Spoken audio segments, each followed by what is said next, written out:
yang terlebih utama? Jawabnya meninggalkan maksiat itu yang terlebih utama sekali. Kita tidak akan ditanya oleh Allah nanti kenapa tidak melakukan amalan sunat. Tetapi kita akan ditanya oleh Allah mengapa membuat benda yang diharamkan oleh Allah. Inilah pentingnya ilmu. Inilah pentingnya duduk dalam majlis ilmu, supaya kita boleh mengerti dan memahami jalan untuk melakukan ibadat yang sebenar-benarnya bagaimana. Apabila kita diberitahu oleh Allah Subhanahu Wa Taala, diterangkan oleh Allah asbab majlis ilmu ni, kita akan dapat tahu selok belok untuk melaksanakan ibadat yang menjadi asbab kita akan mendapat kejayaan nanti di hari akhirat. Mustahil kita boleh mengetahui perkara-perkara yang sebegini kalau kita tak duduk dalam majlis ilmu. Sebab tu tadi saya sebutkan lagi sekali, orang-orang yang duduk dalam majlis ilmu ni orang-orang yang terpilih. Orang-orang yang terpilih saja. Kita semua ni terpilih. Sebab tu kita sepatutnya kena berasa bertuahnya lah ya Allah. Terima kasihlah ya Allah. Dalam keadaan aku ni bukan hamba yang baik, bukan hamba yang taat, banyak leka.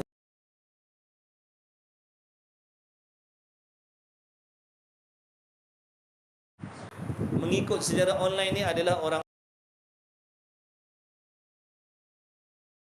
yang dipilih oleh Allah Subhanahu Wa Taala. Sebab tu kena banyak kita berterima kasih dengan Allah. Ada orang rumahnya dekat dengan tempat kuliah tapi tak boleh nak pergi. Rumahnya tepi masjid, rumahnya depan pintu surau. Kenapa dia tak boleh nak hadir dalam majlis ilmu tu? Nampak tak? Sedangkan orang yang jauh-jauh boleh duduk dalam majlis ilmu ini, yang dikatakan tadi pilihan Allah. Kita kena rasa bertuah sangat-sangat bila Allah pilih kita. Inilah tanda-tanda Allah Subhanahu Wa Taala nak memperbaiki dan memperbetulkan cara kita beribadat. Maka apabila ada peluang menuntut ilmu ni, kita belajar sungguh-sungguh. Kita belajar sungguh-sungguh kerana Allah, tumpukan perhatian, kembali balik kepada niat asal kita. Kembali balik kepada niat asal kita. Kenapa kita adakan majlis ilmu? Kenapa kita datang majlis ilmu? Apa niat dan tujuan kita? Maka kembali balik kepada niat tu. Bersungguh-sungguh kita belajar. Sebab kalau belajar ni, kalau kita tak bersungguh, kita tak akan dapat berkat. Kita nak berkat majlis ilmu tu. Meskipun kita tak pandai, tapi bila dapat keberkahan, insya-Allah selamat dunia akhir. Selamat dunia akhirat. Insya-Allah, insya-Allah. Jadi pertama, makna di antara perkara yang kita semua mesti kena tahu, baik laki-laki ataupun perempuan, tua ataupun muda, yang dah lama beribadat, perempuan, tua ataupun muda, yang dah lama beribadat, perempuan, tua ataupun muda, yang dah lama beribadat, perempuan, tua ataupun muda, yang dah lama beribadat. Jadi kalau seandainya kita tak tahu benda ni, kita akan mengekali, kita akan syok sendiri buat ibadat. Kita buat yang wajib, kita buat yang sunat, tapi dalam masa yang sama kita buat maksiat.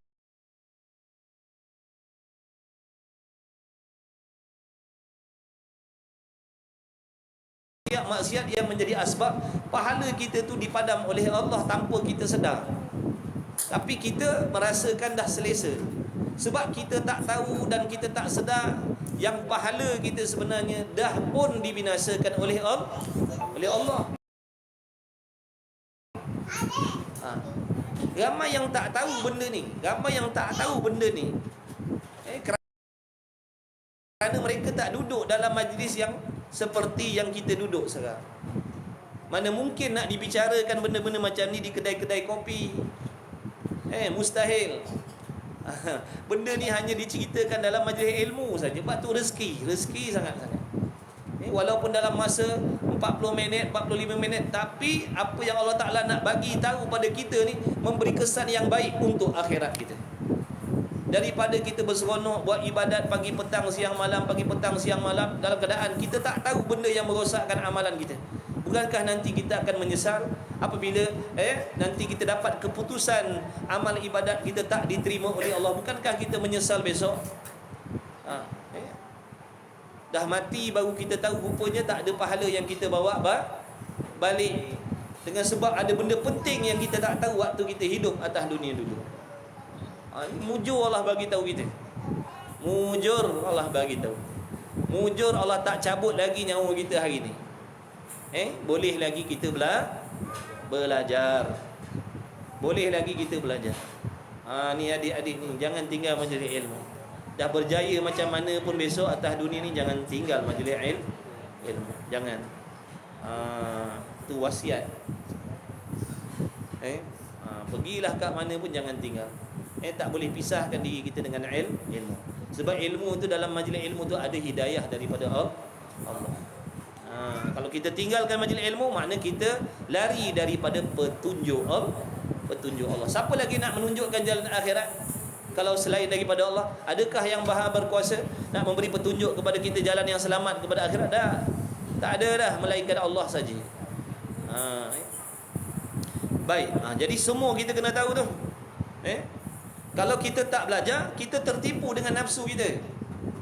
Kalau kita tak belajar, kita tertipu dengan nafsu kita. Wah, kita berasa seronok, aku dah tahajud tiap-tiap malam, puasa sunat dah selalu buat, sedekah sunat aku dah banyak. Jadi kita berasa seronok dengan diri sendiri, yang pada hakikatnya sebenarnya belum ada lagi maknanya keuntungan yang kita nak bawa balik akhirat.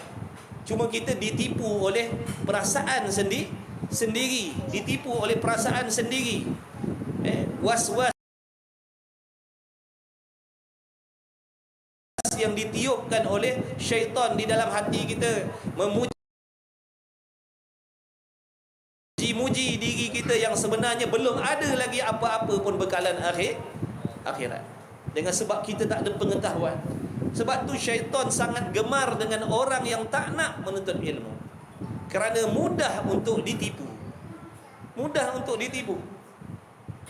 Orang yang jahil, dia tak tahu maksiat yang dia buat tu memadamkan amal ibadat yang dia dah buat.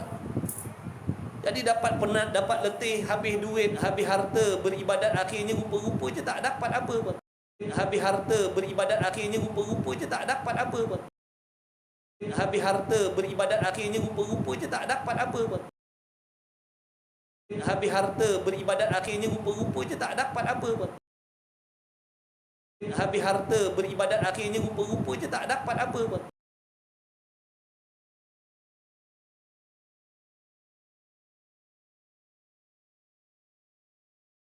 Jadi apa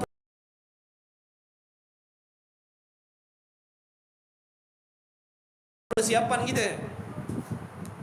Apa persiapan kita? Sebanyak mana? Sesungguh mana kita membuat persiapan nak balik kepada Allah ni bila-bila masa je. Sebab tu keluarga kita ni alhamdulillah, keluarga yang Allah pilih. Setakat ni masih lagi alhamdulillah, Allah bagi lagi kita boleh istiqamah tiap minggu. Ada kelas ilmu dah. Alhamdulillah 10-15 tahun dah alhamdulillah. Tak semua tak semua tak semua tak semua tak semua tak semua dengan sebab majlis-majlis yang macam ni. Mudah-mudahan dengan sebab majlis-majlis yang macam ni, mudah-mudahan. Maka jika hasil bagimu terlebih utama dengan memeliharakan dan bersungguh-sungguh padanya, maknanya jaga maksiat tu kena terlebih bersungguh daripada banyakkan buat ibadat yang sunat-sunat.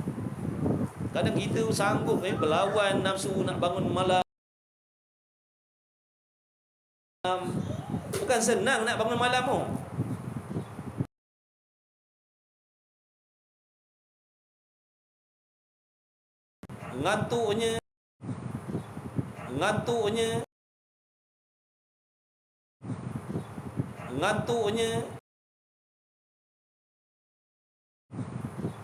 Ngantuknya qiyamul lail. Berapa ramai orang yang boleh bangun berqiyamul lail tapi tak sanggup nak menahan lidahnya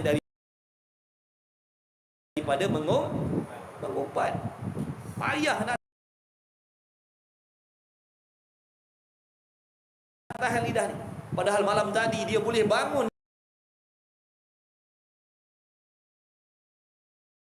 dalam keadaan sejuk-sejuk, dia boleh bangun sembahyang berbelah-belah rakaat contohnya, tapi ni tak boleh jaga.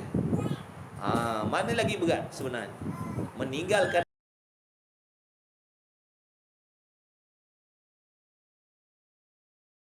maksiat lebih berat daripada buat amal sunat.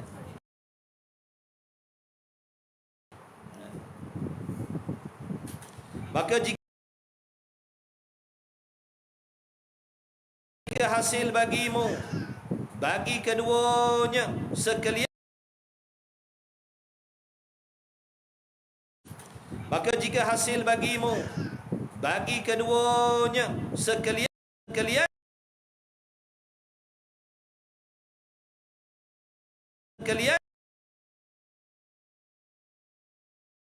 meninggalkan segala yang dilarang oleh Allah. Cuba kita perhatikan, ada tak benda ni pada diri kita? Membuat segala yang diwajibkan oleh Allah, meninggalkan segala yang diharamkan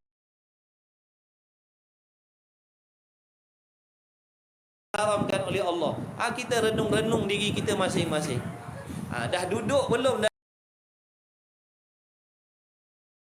dalam golongan ni? Maknanya yang wajib atas kita dah laksanakan ke belum? Kalau suami sebagai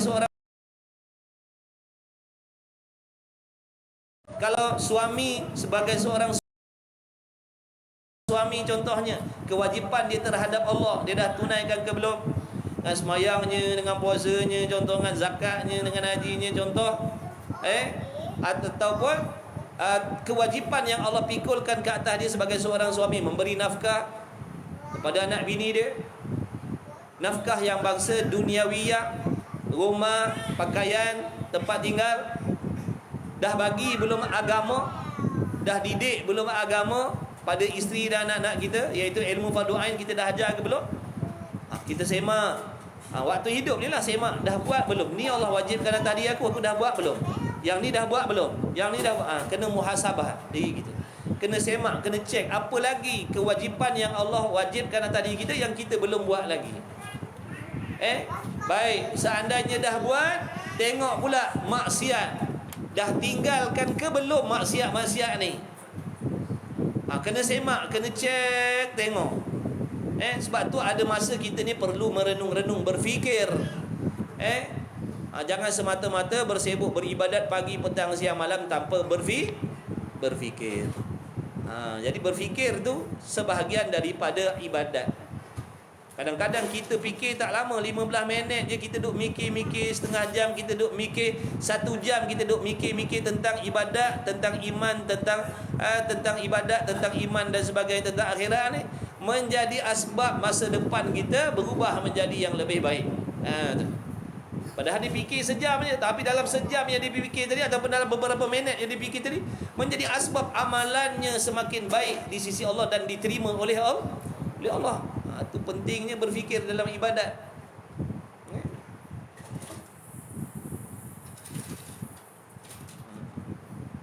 Maka senyata telah sempurnalah pekerjaanmu dan hasillah kehendakmu, dan sesungguhnya sejahteralah engkau dan menawanlah engkau. Maknanya engkau telah dapat menguasai yang namanya ibadat tadi. Kau dah duduk dalam golongan orang yang beribadat kepada Allah dengan sebenar-benar ibadat. Dan jika tiada sampai melainkan salah satu daripada keduanya, maka jadikan yang demikian itu pihak menjauhkan. Maka sejahtera jika tiada dapat menawan sekalipun. Kalau kau tak dapat kedua-dua ni, kau kena beratkan balik menjauhkan maksiat. Meskipun kau tak dapat nak memiliki ibadat yang sempurna, setidak-tidaknya kau telah terselamat daripada membuat sebab-sebab yang menjadi asbab kita akan diazab di hari kiamat. Walaupun ibadatnya tak banyak, setidak-tidaknya dia tak diazab oleh Allah kerana dia tak buat maksiat. Yang kita ni, yang wajib pun buat, yang sunat pun banyak, maksiat pun buat. Ini ada azab kita. Ini ada azab. Ini ada azab yang akan dikenakan ke atas diri kita disebabkan oleh maksiat tadi. Mengumpat tak tinggal, berdengki tak tinggal, iri hati tak tinggal, sangka jahat tak tinggal, ujub tak tinggal. Walaupun meskipun ibadatnya banyak, hajinya banyak, umrahnya banyak, semuanya dihapuskan oleh Allah dan bertukar menjadi dosa. Dah tentu bila dah dosa, dah tentulah mengikut janji Allah, dosa ni balasannya azab Allah. Yang seorang lagi ni, dia tak banyak buat amal sunat, dia buat yang wajib-wajib sahaja. Dia tak rajin nak bangun qiyamul lail, dia tak rajin nak sembahyang rawatib, dia tak buat duha, dia tak baca Quran. Dia buat yang wajib aja, tapi benda haram dia jaga sungguh-sungguh. Matanya tak tengok maksiat, telinganya tak tengok maksiat, lidahnya tak cakap benda maksiat, tangannya tak buat maksiat, perutnya tak diisi dengan benda haram syubhat. Dia jaga kemaluannya, dia jaga kakinya. Dia jaga kemaluannya, dia jaga kakinya. Dia jaga kemaluannya, dia jaga kakinya. Dia jaga kemaluannya, dia jaga kakinya. Tinggi orang yang banyak melakukan ibadat. Paling tidak, setidaknya dia tidak terkena kepada azab Allah. Paling tidak dia selamat, azab kubur selamat, padang mahsyar selamat, kakinya tak tergelincir waktu meniti tiang sirat. Ada pahala yang akan ditimbang atas neraca amalannya meskipun tak banyak. Dosa tak ada. Dosa dia tak ada. Ni contoh ni penimbang pahala dan dosa. Ni pahala, ni dosa. Dosa tak ada. Ada satu je pahala. Dah tentu lebih walaupun satu dah tentu lebih berat daripada maksiat dia. Maka syurga lah tempat dia.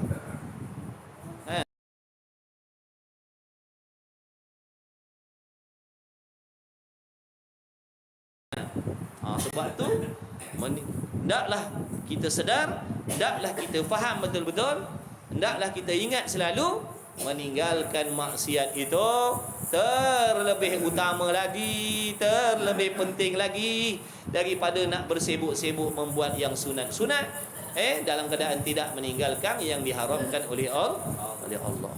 Maksudnya di sini bukan nak suruh kita meninggalkan benda sunat. Nak bagi faham, daripada kita memperbanyakkan buat yang sunat dalam keadaan tidak meninggalkan yang haram, ini akan membinasakan kita.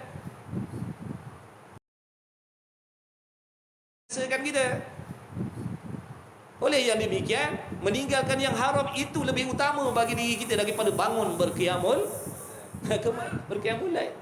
Yang terlebih baik meninggalkan maksiat, memperbanyakkan amalan sunat. Ini nombor satu. Ini terbaiklah ni.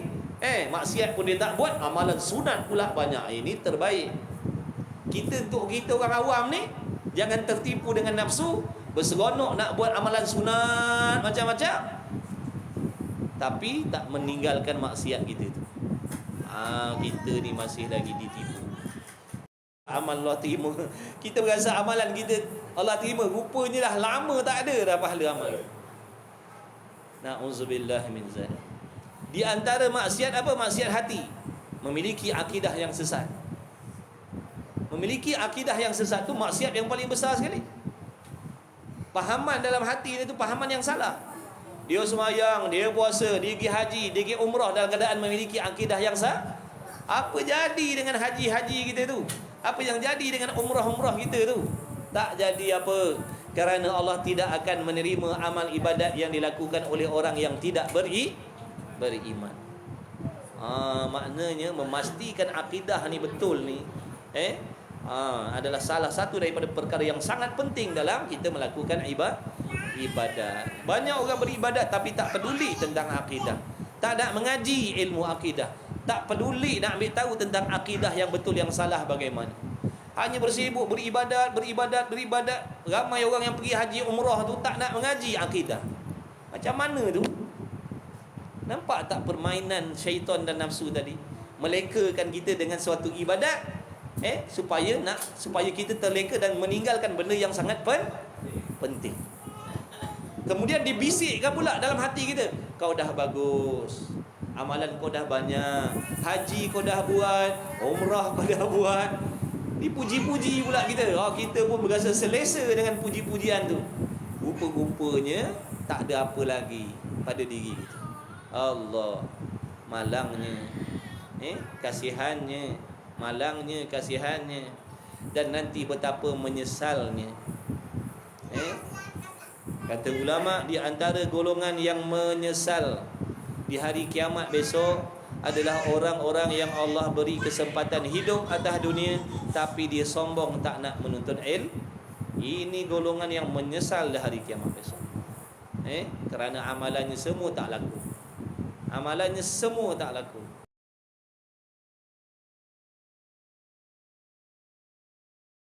Kawan-kawan kita pelawa pergi belajar, mari belajar, tak padan dengan kawan, dengan tutup guru, dengan ustaz, dengan macam-macam duk ajak mari mengaji, mari belajar, pentingnya ilmu, pentingnya ilmu. Kita buat tak peduli aja. Maka balasannya atas diri kita. Itulah balasan atas perbuatan kita yang sombong dengan ilmu tadi. Sekarang terimalah balasan dia. Sekarang terima. Sebab dulu sombong, dulu dah berasa alim, berasa betul. Orang ajak mengaji tak mau. Jadi balasannya atas diri kita sendiri, bukan atas orang lain. Sebab tu belajarlah kita. Mari kita belajar. Gunakan baki hidup kita ni yang tak tahu berapa minit lagi tinggal ni. Susun jadual. Mesti aturkan waktu. Sebab waktu ni nikmat yang paling besar. Nikmat yang paling besar. Sehingga Allah nak sebut dalam Quran tu kan, demi waktu kita ni rugi. Banyak hamba-hamba Allah, manusia yang rugi atas dunia ni sebab mensia-siakan waktu yang diberi oleh Allah. Modal tu, waktu ni modal ibadat. Modal Allah dah bagi, tapi oleh kerana salah cara kita mentadbir, kita tak dapat membawa balik keuntungan, bahkan jadi rugi pula. Orang lain Allah bagi modal, bawa balik untung berlipat kali ganda. Modal yang sama Allah bagi, satu hari 24 jam. Tapi oleh kerana mereka ni pandai bijak mengaturkan waktu dia, dia bawa balik untung yang sangat banyak di hari kiamat besok. Kerana dia bijak mengaturkan modal tadi tu. Bijak membelanjakan modal, yakni waktu tadi. Adapun kita salah guna modal. Buat pinjaman 10,000 nak berniaga. Bila dapat 10,000, kita buat benda lain. Lah tak ada Itulah ibaratnya. Allah bagi dah kita umur. Kita minta umur panjang. Allah bagi umur panjang. Tapi kita salah guna umur waktu tadi.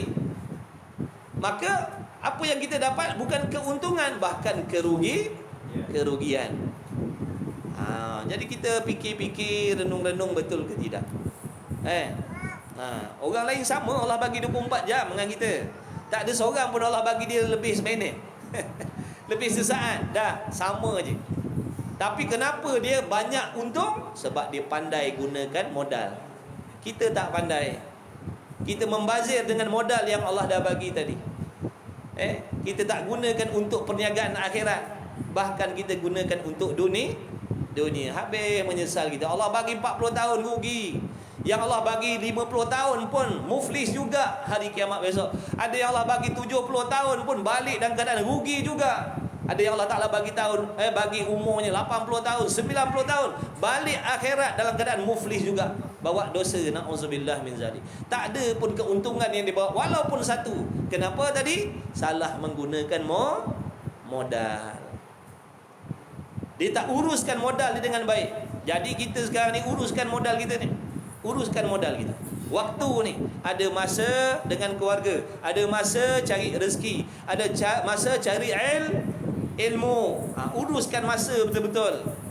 Barulah insya-Allah kita tak susah dunia dan tak susah akhirat. Dunia pun selesa insya-Allah, akhirat pun selamat. Yang lebih malang sekali, atas dunia ni pun susah dah. Atas dunia ni pun duduk dalam kesusahan, kesempitan, kepayahan, kemiskinan dah. Balik akhirat besok pula diazab pula oleh Allah. Ini dua kali malang. Dua kali malang. Atas dunia sempit dah, atas dunia susah dah, atas dunia sukar dah. Makna atas dunia pun dia dah tak dapat nak mengecapi kebahagiaan, kesenangan. Balik akhirat pula Allah balas atas diri dia dengan mendapat azab kesengsaraan yang selama-lamanya, yang jauh lebih dahsyat kesusahan, kesempitannya, lebih besar masalahnya yang tak berpenghujung. Oleh yang demikian, kita yang berakal ni gunakanlah masa kita. Pendek katanya, tak apalah atas dunia ni kita sempit pun, tak apalah atas dunia ni kita orang sederhana pun, tak apalah atas dunia ni kita tak memiliki harta, kenderaan, rumah mewah macam orang lain, tak apalah. Sebab benda ni sementara dan kita akan tinggalkan. Mereka yang memiliki benda-benda tu pun akan tinggalkan. Maka jangan disia-siakan peluang yang satu ni untuk meraih kesenangan, kekayaan, kebahagiaan, kerajaan yang Allah janjikan untuk orang-orang yang selamat, yang berjaya melakukan ibadat, iaitu kesenangan di dalam syurga Allah. Jangan sia-siakan yang ini. Jangan sia-siakan yang ini. Tak apa. Kita tak kaya kat sini pun tak apa. Kita tak mewah kat sini pun tak apa. Sabarlah. Sekejap lagi Allah akan pindahkan ke tempat yang jauh lebih bahagia. Sabarlah. Pujuk hati kita. Sabarlah. Tak apalah. Tak kaya pun, tak hebat, tak mewah pun tak apalah. Orang yang mewah-mewah tu pun semua tinggal. Ni tengok baru ni. Berapa orang bilioner habis dah. Tak sangka rupanya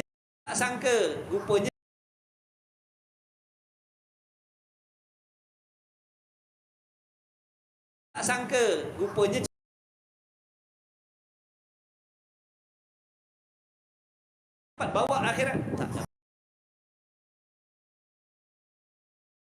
dapat, tinggal. Sebab tu jangan kita terpengaruh ataupun terlalu risau bimbang dengan sebab kesusahan kita atas dunia ni, serta kita melepaskan kesenangan akhirat yang semua boleh peroleh, semua boleh dapat. Semua ada peluang nak mendapatkan kesenangan di hari kiamat besok. Caranya menuntut ilmu, beramal dengan ilmu,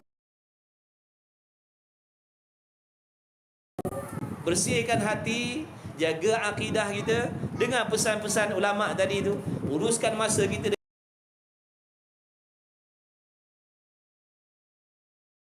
dengan dengar pesan-pesan ulama tadi tu, uruskan masa kita dengan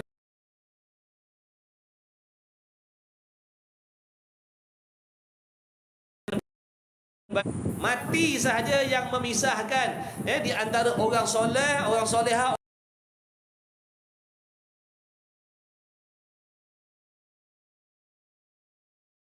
orang bertakwa dengan kebahagiaan akhirat yang Allah janjikan tu, yang memisahkan dia mati je. Seandainya malam ni dia mati, sedangkan atas dunia ni dia memiliki hati yang bersih, tak ada hasad dengki lah, penyakit-penyakit hati, ujub dia, takabur, hasad dengki, dendam dan sebagainya tak ada dalam hati dia.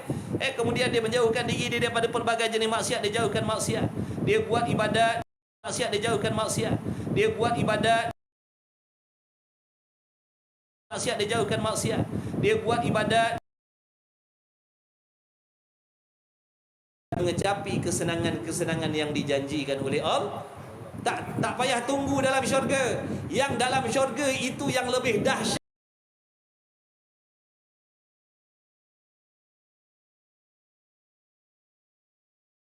lazat nikmatnya.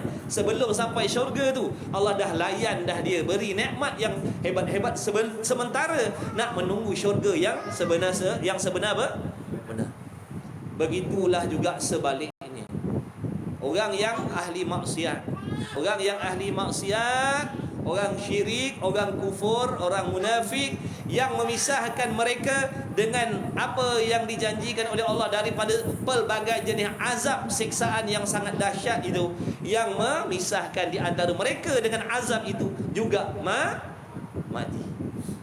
Andai kata malam ni nyawanya diambil oleh Allah, nyawanya diambil oleh Allah dalam keadaan dia tak sempat nak kembali bertaubat kepada Allah, tak sempat nak beriman dengan Allah, datang saja kematian, bermulalah hidup dia tu dipenuhi dengan pelbagai jenis azab yang takkan berkesudahan selama-lama. Sebab tu kita pujuklah hati kita ni, sabarlah, segala kesusahan dunia ni akan berakhir. Kesusahan dunia ni berakhir. Kurang makan, tak dapat nak pakai pakaian yang mahal-mahal, tak boleh nak memiliki kenderaan yang hebat-hebat macam orang lain. Sabarlah sekejap je benda tu. Pujuk hati kita, sabarlah. Nanti di sana ada kelebihan yang Allah janjikan yang jauh lebih dahsyat lagi. Maka tumpukan perhatian kita kepada ibadat yang benar, agar kita tidak dibala oleh Allah dengan dua kesusahan. Yang pertama tadi kesusahan atas dunia yang bersifat sementara, lepas mati pula bertemu dengan kesusahan yang tidak berkesudahan. Wal iyadza billahi min dzalik. Begitulah juga orang yang dah ada kesenangan atas dunia. Orang yang diberi keluasan harta oleh Allah, belanja mudah, makna Allah mudahkan dia. Jangan pula terlepas peluang untuk mendapatkan kesenangan, kemewahan, kekayaan dan kerajaan yang Allah Ta'ala nak bagi milik besok di hari kiamat. Jangan jadikan kekayaan kita di dunia ni asbab kita terlepas daripada memperolehi kekayaan akhirat. Ada juga golongan yang macam tu. Asbab kekayaan di atas dunia ni, di hari kiamat besok dia menerima azab yang selama-lamanya. Maka yang senang alhamdulillah, yang susah kena ingatlah tadi tu. Jangan kita ni berputus asa daripada nak merebut akhirat tu, sebab wawasan orang yang beriman bukan di sini. Wawasan orang beriman di sana. Target kita bukan sini. Target orang beriman bukan senang di sini. Target orang beriman nak senang di sana. Wawasan kita kat sana bukan kat sini. Orang ahli dunia wawasan di sini. Dia nak memiliki segala-galanya atas dunia ni. Biarlah dia terlepas daripada kesenangan yang kekal di hari kiamat. Dia tak peduli. Dia nak kat sini di hari kiamat. Dia tak peduli. Dia nak kat sini di hari kiamat. Dia tak peduli. Dia nak kat sini yang mudah, kediamannya selesa. Adakah kita tak mahu sesuatu yang Allah jaminkan yang jauh lebih selesa daripada apa yang kita miliki sekarang, dan dia bersifat kekal pula selama-lamanya? Takkan kita tak mau? Betul? Kalau tak mau maknanya ada masalah. Kalau kita tak mau maknanya ada masalah pada fikiran kita. Kenapa tu jatuh?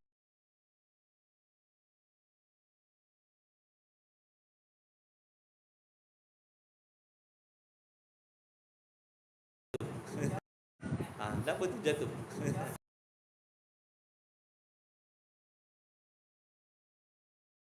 Sebelum balik, mereka nanti jadi anak-anak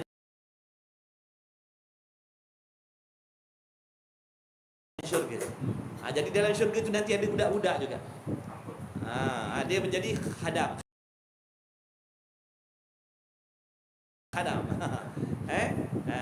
Tapi khadam dalam syurga.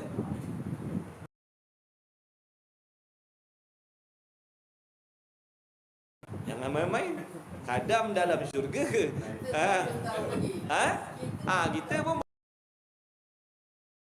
belum tahu. Orang yang anak-anak orang kafir yang mati sebelum balik tempatnya syurga. Cuma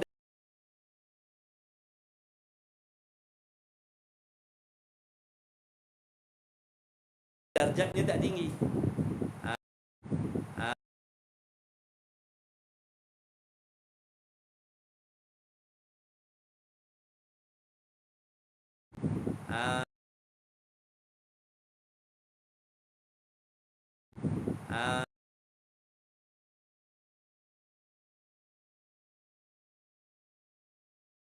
Dan jika tiada sampai melainkan salah satu daripada keduanya, maka jadikan yang demikian itu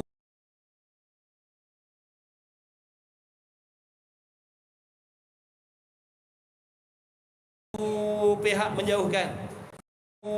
menjauhkan, maka sejahtera. Jika tiada dapat menawan sekalipun, meskipun kau tak dapat nak memperoleh ibadat yang sebenar-benar tadi, yang sempurna tadi, setidak-tidaknya engkau dah selamat daripada azab-azab Allah dengan sebab kau bersungguh-sungguh menjauhkan benda-benda yang dibenci oleh Allah, meskipun amal ibadat kau tak banyak. Dan jika tiada, maka kerugianlah kau kedua bahaginya sekalian. Kalau dah, sesungguhnya kau akan mendapat kerugian. Kita akan mendapat kerugian.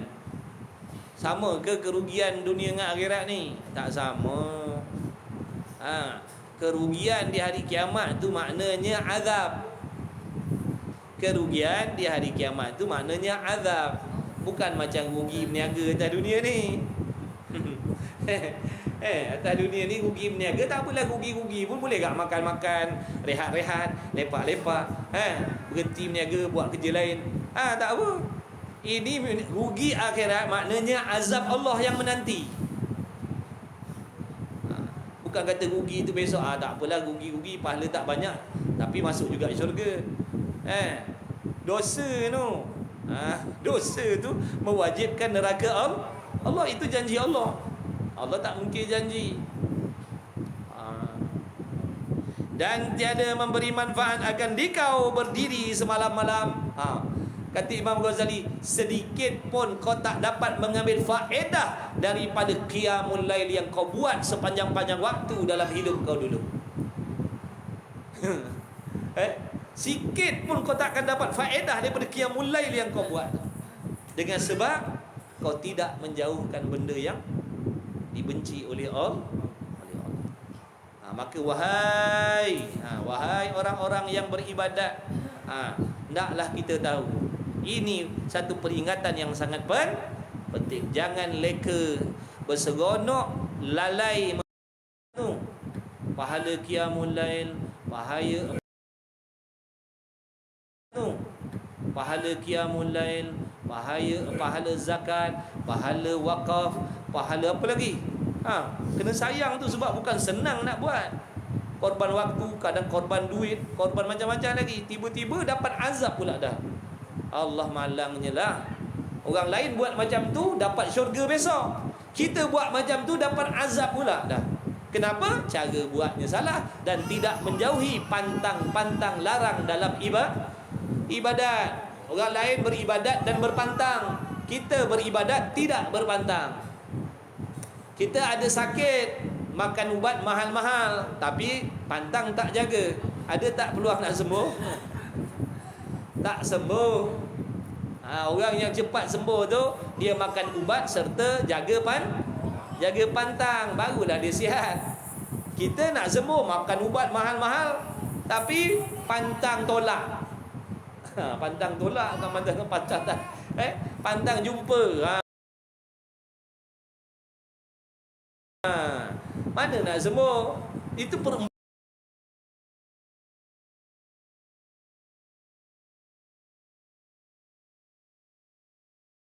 yang ulama buat.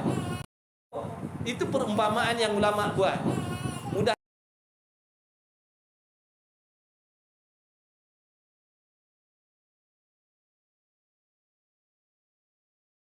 dapat bawa balik melainkan dosa. Kena ingat-ingatlah. Bab tu agama ni ad-dinun nasihah, agama tu nasihat, saling ingat mengingati. Bukan bermaksud saya cakap ni saya dah baik, dah. Sebab ini perintah Allah, kena saling menyampaikan, saling mengingatkan, saling menegur. Bukan syarat nak menyampaikan benda baik ni, syarat dia mestilah orang soleh dah. Kalau ada yang berfahaman begitu, sebenarnya dia salah faham. Menceritakan kebaikan, menyebarkan kebaikan ni bukan untuk orang baik, tetapi itu tanggungjawab yang Allah pikulkan kepada semua hamba Allah.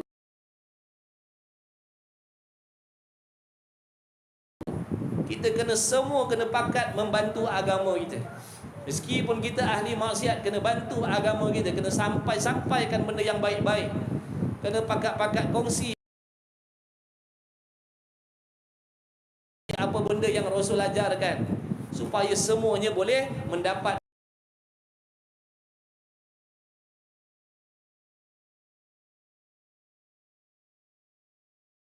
manfaat daripada nasihat-nasihat tadi. Mudah-mudahan semuanya menjadi baik di sisi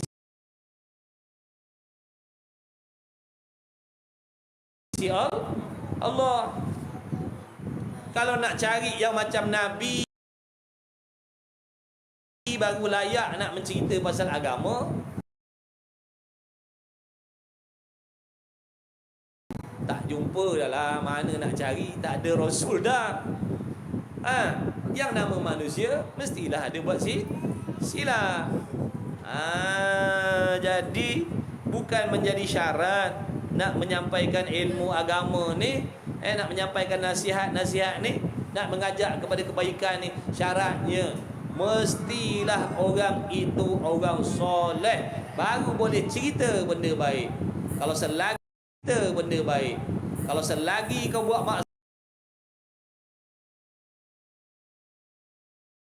pakat-pakat tutup mulut. Sebab apa? Aku tak boleh nak bagi nasihat, sebab aku ni ahli maksiat. Yang tu pun jawab macam tu, yang tu pun jawab macam tu.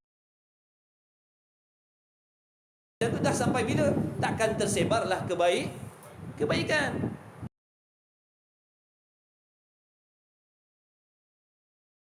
Tak jadi eloklah kampung kita ni. Semakin jauh daripada petunjuk Allah lah kalau begitu. Sebab tu Allah perintahkan hukum syariat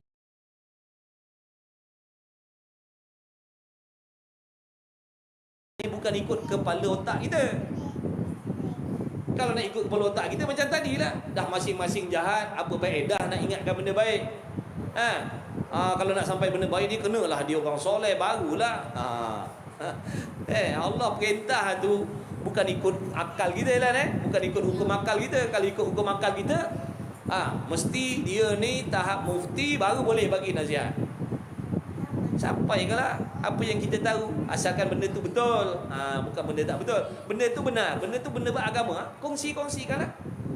Kongsikan. Barulah nanti semakin hari semakin baik, semakin hari semakin baik. Asbab berkah nasihat tadi, berkah agama tadi tu, berkah ilmu tu, nanti kampung kita ni insya-Allah dia punya penghuninya, penduduknya semakin hari semakin dekat dengan Allah. Sebab apa? Saling membantu, saling mengingatkan di antara satu dengan yang lain. Itu dia agama. Dan tiada memberi manfaat akan dikau berdiri malam-malam kau. Maknanya semalam-malam kau tu bangun berqiyamul lail, ketahuilah kau tak akan dapat sikit pun faedah daripada apa yang kau buat berdiri malam tu.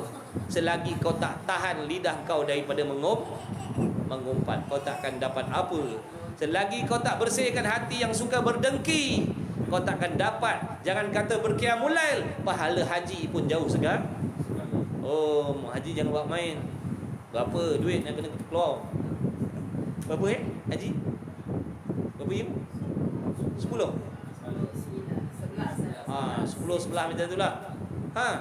Jadi debu semua. Duit dah banyak habis, tenaga pula berpenat-penat buat kat sana. Rupa-rupa je tak dapat faedah walau sikit pun. Sebabnya ni lidah tak jaga. Banyak tuk-tuk haji, tuk-tuk hajah yang suka habis tinggal nama je lah, haji hajah je lah. Ada pun pahala dah. Allah tak peduli. Siapa langgar kena, dia tak peduli. 10 kali haji ke 12 kali haji, dia tak peduli. Lidah suka mengumpat, hati berdengki, Allah padam segala pahala ibadah. Dia tak peduli. Sebab kita tak ada kepentingan pun pada Allah. Allah tak ambil pun faedah daripada kita. Jadi kita kena ingat Allah betapa bertuahnya lah kita Allah pilih jadi orang belajar. Dapat kita tahu. Yalah, meskipun kita tak boleh nak pakai sekarang, setidak-tidaknya kita dah maklum dah. Meskipun kita tak nak beramal lagi dengan apa yang kita tahu ni, paling tidak kita dah maklum. Andai kata satu hari nak pakai, kita dah tahu. Dah tahu ini. Kalau sekarang ni kita jauhkan diri kita daripada ilmu, kita tak tahu apa benda, waktu nak perlukan nanti macam mana.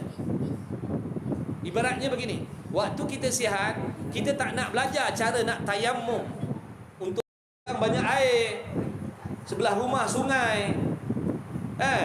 Apa nak belajar tayammum, kita biarkan. Tiba-tiba dengan tak disangka-sangka turun musibah, turun bala atas diri kita, yang pada waktu tu kita tak boleh nak menggunakan air, meskipun ada air tapi tak boleh guna. Contohnya kita ni ada alahan, kulit kita ni contohnya berpenyakit yang tak boleh kena air. Pada waktu tu kena solat tak? Wajib solat, tapi kena tayamum.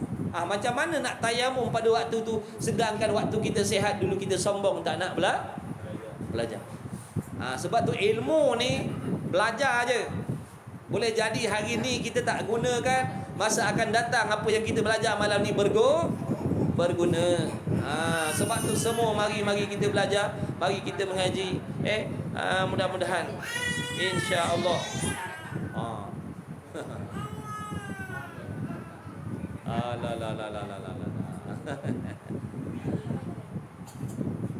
Tak apa, budak melalat tak apa, jangan dua. Budak melalat tak apa, jangan dua. Baby melalat tak apa, jangan dua melalat. Weh. Allah. Betul lah apa yang dikhabarkan oleh Al-Imam Al-Ghazali rahimahullah. Dia bukan sembang kosong. Dia bukan sembang kosong. Apa yang ditulis dalam kitab ni semuanya berdasarkan Quran dan hadis. Bukan cakap karang ikut nafsu macam pengarang-pengarang buku novel tu. Bukan. Jangan samakan minta maaf. Kita agama ni jangan kita fikir dia punya pengarang ni sama dengan pengarang novel tu. Ataupun yang menulis surat khabar tu dah tak sama. Ini orang yang takut kepada Allah. Setiap penulisan, setiap ayatnya tu dia berhati-hati, takut jadi asbab dosa dia dengan Allah. Jangan kita samakan. Buku agama ni sama macam buku cerita tu pengarang dia. Na'udzubillah. Salah faham tu, jauh sesat kita tu. Dan tiada memberi manfaat akan dikau berdiri semalam malam engkau. Mengaji ke, mengajar ke, 24 jam duduk dalam majlis ilmu ke, tak jadi apa kalau tak jaga cuma dapat pujian orang je lah. Orang kata, bagusnya dia tu tiap-tiap tahun pergi haji, dia tu banyaknya tolong orang fakir miskin, bagusnya dia. Sebab orang tak nampak kemusnahan ibadat dia tadi. Orang tak nampak. Orang bersangka baik, tapi hakikatnya di sisi Allah rupanya dia musuh Allah. Dia dibenci oleh Allah, dia tidak diredai oleh Allah, sebab maksiat-maksiat tadi tu dia tak tinggal. Allahu Akbar. Itulah pentingnya ilmu. Penting ilmu. Jangan terikut dengan pahaman yang mengatakan jangan belajar agama banyak-banyak, yang pentingnya ibadat banyak-banyak. Ada pahaman yang macam tu. Belajar agama ni jangan banyak, yang penting pulun ibadat. Yang penting pulun ibadat banyak-banyak, sebab kita ni tak lama nak mati dah, jadi beribadat sungguh-sungguh. Ilmu agama ni tak perlu nak banyak-banyak belajar. Na'udzubillah min zalik. Saya pernah dengar sendiri bang, depan mata saya, telinga saya. Ada seorang ni kawan dia nak berubah dah. Umur dah banyak, nak berubah, nak beribadat.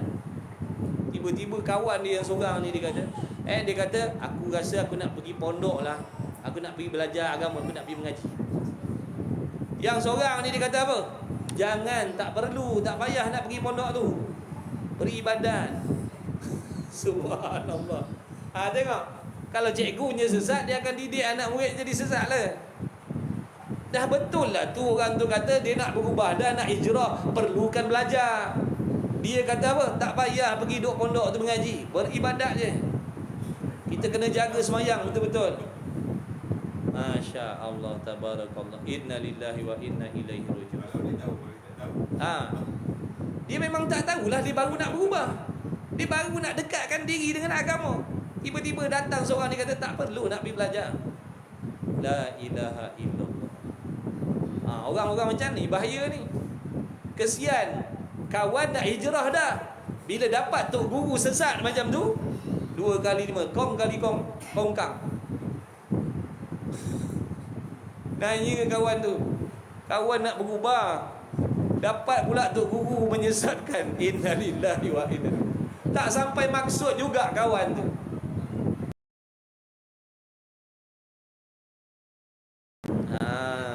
Jadi kita ni kalau nak berubah, jangan tanya orang yang sama waktu dengan kita. Tanya alim ulama tu, tanya tok guru tu yang mahir, yang faqih, yang alim, yang memahami selok belok ibadat dan perjalanan ibadat ni. Pergi tanya golongan macam tu. Saya ni nak berhijrah, apa benda yang perlu saya buat? Apa ilmu yang perlu saya dulukan belajar?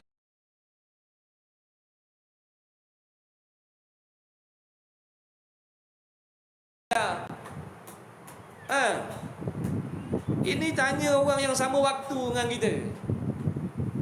Kenalah fatwa macam tu. Tak payah beribadat, jaga, yang penting jaga semayang. Kau nak jaga semayang, jaga macam mana? Luas maksud jaga solat ni. Sebut dalam kitab sana, masuk dalam erti kata orang yang memelihara semayang adalah orang yang menuntut ilmu, memahami selok belok tata cara syarat rukun melakukan ibadat semayang. Itu masuk orang yang menjaga semayang. Bukan sekadar maknanya solat di awal waktu, solat berjamaah, tapi ilmu tentang solat tak belajar. Itu tak masuk. Itu tak masuk. Kalau setakat solat awal waktu berjamaah tapi mandi wajibnya tak sah, nak buat apa? Awal waktu dah, berjamaah dah, hadah besar tak terangkat puluh tahun dah, bukan kata 2 hari, puluh tahun hadah besar tak terangkat-rangkat lagi. Akibat daripada apa? Jahil cara mandi puluh tahun duduk dalam hadah besar tu, tak terangkat-angkat puluh tahun. Bahaya tak belajar ni. Allah.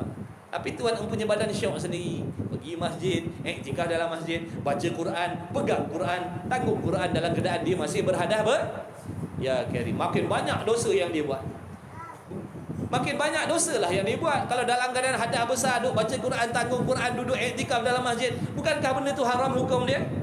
Tapi oleh kerana kejahilan kita syok sendiri. Ingat buat pahala, rupanya sedang buat dosa. Itu semua asbab. Walaupun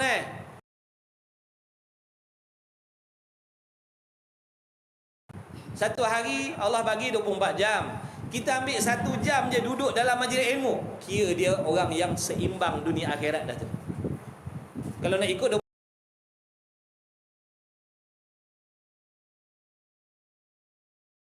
24 jam tu bagi 2 lah. Itu baru kata seimbang.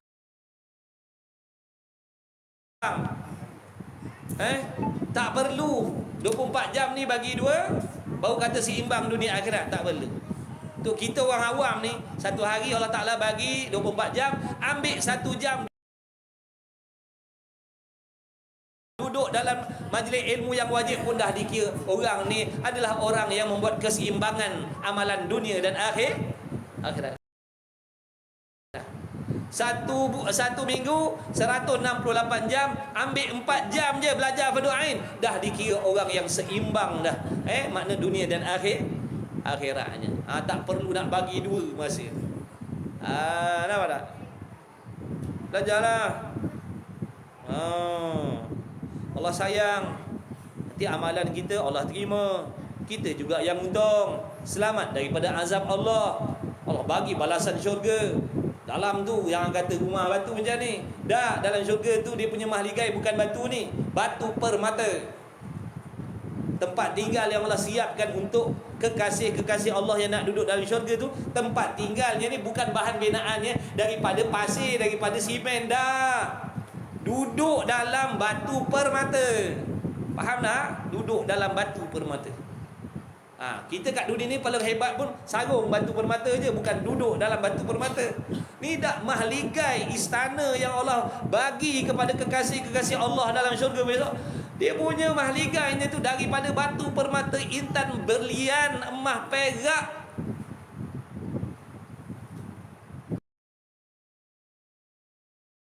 Beribu-ribu bilik, siap khadam. Duduk berehat, tak perlu beribadah.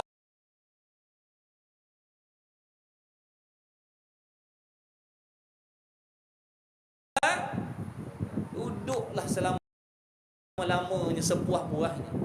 Dan takkan puas duduk dalam syurga tu. Sebab dia punya kesedapan semakin bertambah, makanan apa dalam syurga tu sama je, tak syok. Bosan nak duduk dalam syurga, berbalik makan yang ni je, rasa sama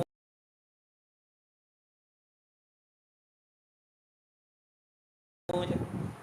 Kenapa orang tak pernah bosan dan takkan bosan duduk dalam syurga?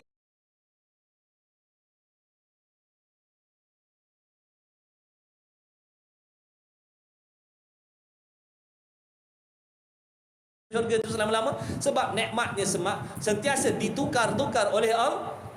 Meskipun makan yang sama, contohlah roti, makan roti dalam syurga, hari ni makan, saat ni makan rasanya sedap begini, kali kedua makan kan sedapnya dah lain, bertambah sedap lagi daripada yang tadi. Begitulah seterusnya. Subhanallah, maha hebat, maha kuasanya Allah nak bagi balasan kepada mana-mana hamba-Nya yang sanggup berkorban waktu untuk kepentingan akhirat dia. Allahumma salli ala sayyidina Muhammad. Jadi janganlah kita lepaskan peluang ni. Jangan lepaskan peluang ni. Mari pakat mengaji, mari pakat belajar. Ajak kawan-kawan kita, hulurkan tangan-tangan kita pada kawan-kawan kita. Dan kawan-kawan kita, bila ada kawan-kawan kita hulur tangan tu, jangan sombong. Bila ada kawan-kawan yang hulur tangan, jangan sombong. Jangan tak nak. Marilah mengaji, tak nak. Tu sombong. Bila ada kawan hulur tangan mari belajar, sambut. Tu tanda orang sayang kita. Tu tanda Allah sayang kita. Cuma jemputan Allah tadi melalui kawan kan? Allah jadikan kawan-kawan kita asbab yang tukang apa? Tukang mengedarkan kad-kad jemputan tadi tu. Tapi hakikatnya Allah lah yang jemput kita. Jadi sangat-sangat rugi kalau kita tolak jemputan Allah ni. Kadang-kadang surat-surat jemputan daripada Allah ni sampai kepada ahli maksiat, meminum arak, pejudi, pezina, tak tutup aurat, sampai kad jemputan daripada Allah. Bayangkan, menunjukkan dia ni dapat perhatian khusus daripada Allah. Dalam banyak-banyak ahli maksiat tadi, tiba-tiba dapat kepada dia surat jemputan daripada Tuhan yang menjadikan sekalian alam. Subhanallah. Maha hebatnya Allah, maha kuasanya Allah, tak ada seorang boleh halang kehendak Allah. Allah nak pilih dia, itu hak Allah. Padahal kat tangan ni botol arak tak lepas lagi. Tapi Allah pilih, nampak tak? Siapa-siapa yang Allah nak jadikan dia kekasih, Allah tak peduli. Dia penzina, di tangan dia betul agak, tak peduli. Bila Allah nak jadikan dia orang baik, akan sampailah kat jemputan tu pada dia. Jadi mana-mana orang yang sampai kat jemputan ni, jangan sombong. Barangkali ini kali terakhir kita dapat kat jemputan. Barangkali takkan ada dah kat jemputan ni sampai ke tangan kita. Jadi hargai. Bila ada kawan-kawan ajak mari belajar, hargai. Jangan kata aku tak perlu, aku tak nak. Jangan. Sebenarnya kita menolak tu. Menolak pelawaan daripada Allah tu. Allahumma salli ala sayyidina Muhammad. Mari pakat mengaji, mari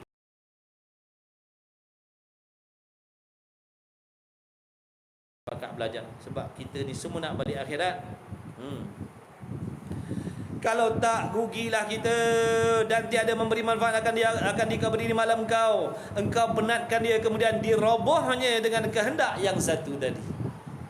Dengan sebab kehendak, keinginan nafsu kau yang satu tu, habis roboh segala ibadat. Dan tiada mengkayakan dikau puasamu sehari-hari. Maksudnya tiada mengkayakan dikau dengan puasa kau yang kau buat tiap-tiap hari itu ataupun selang sehari itu. Maksudnya sikit pun kau tak dapat faedah daripada puasa yang kau buat sepanjang-panjang hari itu, sepanjang-panjang tahun. Sampai kering, tinggal kulit dengan tulang aja. Matanya cengkung berjaga malam, tubuhnya kurus, kurang makan, rupa-rupanya sedikit pun pahala tak ada, habis pahala semua.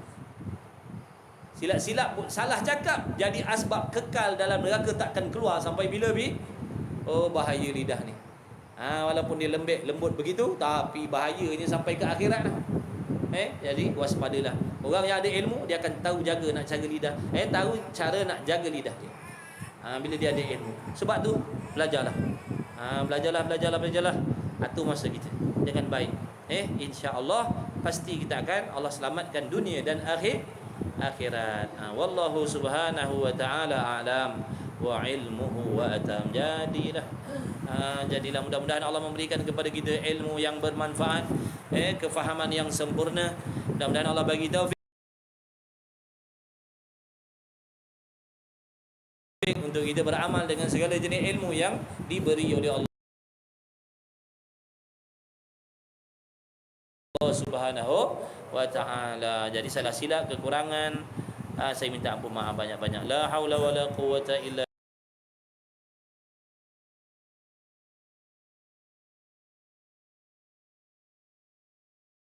billahil aliyil azim. Bismillahirrahmanirrahim. Alhamdulillahirabbil alamin. Wassalatu wassalamu ala Rasulillah wa ala alihi. Allahumma rabbana fa'na bima 'allamtana. Rabbana 'allimna alladhi ma yanfa'una. Rabbana faqih ahlana wa qarabat lana fi dinina ma ahli al-qutri wa thawakar. Wa sallallahu ala sayyidina Muhammad walhamdulillahirabbil alamin. Qabbalallahu minkum min qabbal ya karim.